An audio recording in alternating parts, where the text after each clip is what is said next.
what's your reaction to learning that Draymond Green would be suspended for Game 3? I don't know. I was a little surprised, but, you know, it is what it is. At this point, we got to move on and figure out a game plan to play without him for Game 3 and try to get the job done. Kevon, I'm back here. How much does this change or add to your burden, do you think, to not have, you know, obviously a very good rebounder and the leader of the defense in many ways?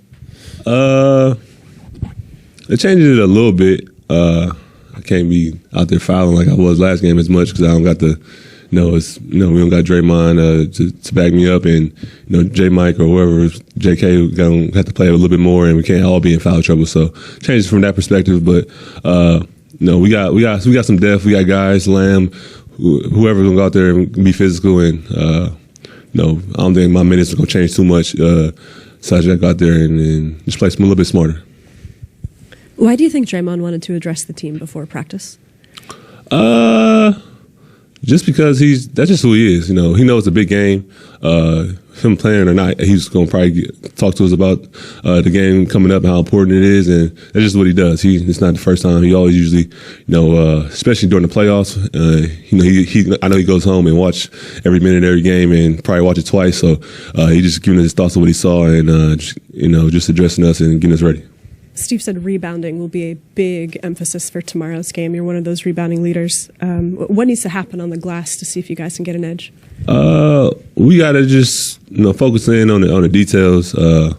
Boxing out every time. Sometimes we box out, or four guys box out, one doesn't. They end up coming up with the ball. So it got to be a group effort. All five guys got to go to the glass. Five guys got to box out.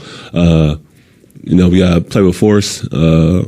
And just take care of the small things. I think we know that we rebound for spurts, and then sometimes we have lapses. So we just got to put that together for 48. What do you make of the physicality of this series right now?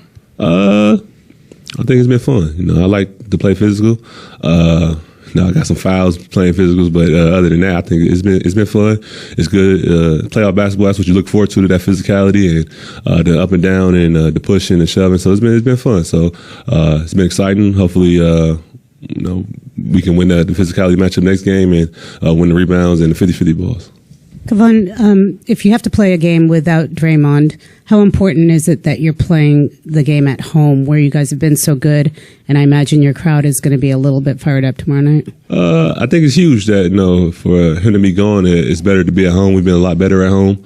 We done handled adversity a lot better at home, and, having that crowd there makes a huge difference. And we had the best crowd in the NBA, so when the best guys missing, we add that crowd. It just gives us the extra boost that we need. I know you're in the middle of the series and you have to focus on the game, but would you say there's any anger over this among the players, or is it just concentration? I would just say concentration. We got a lot of guys. They don't really show if they're angry, so they might be. I don't know. They haven't really said it yet, but you probably see it on the court if they are or not.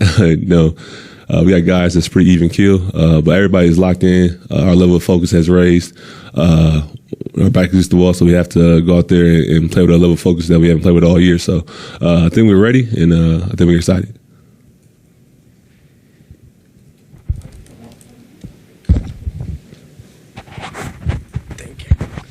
What have you kind of noticed about what the Kings have done tactically against you guys? Anything that surprised you that they've been able to succeed in?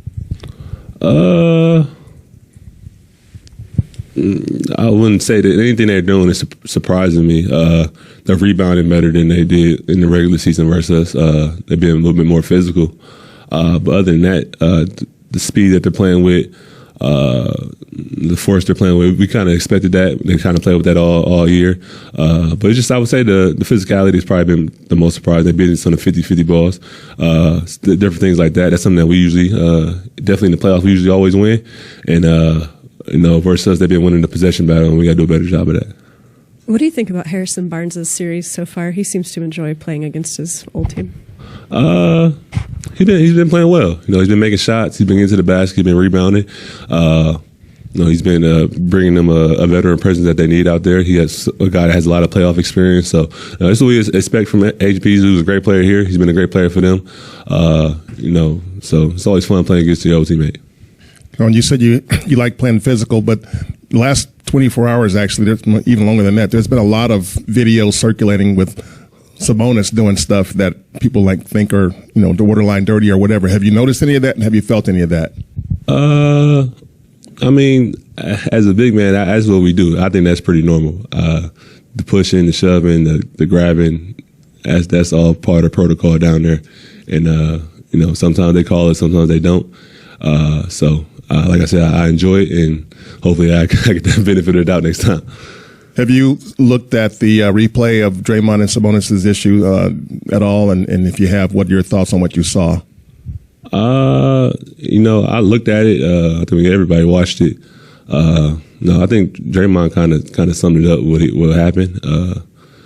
I'm taking for what his word. That's the only way he get out of there. That's what he had to do. So.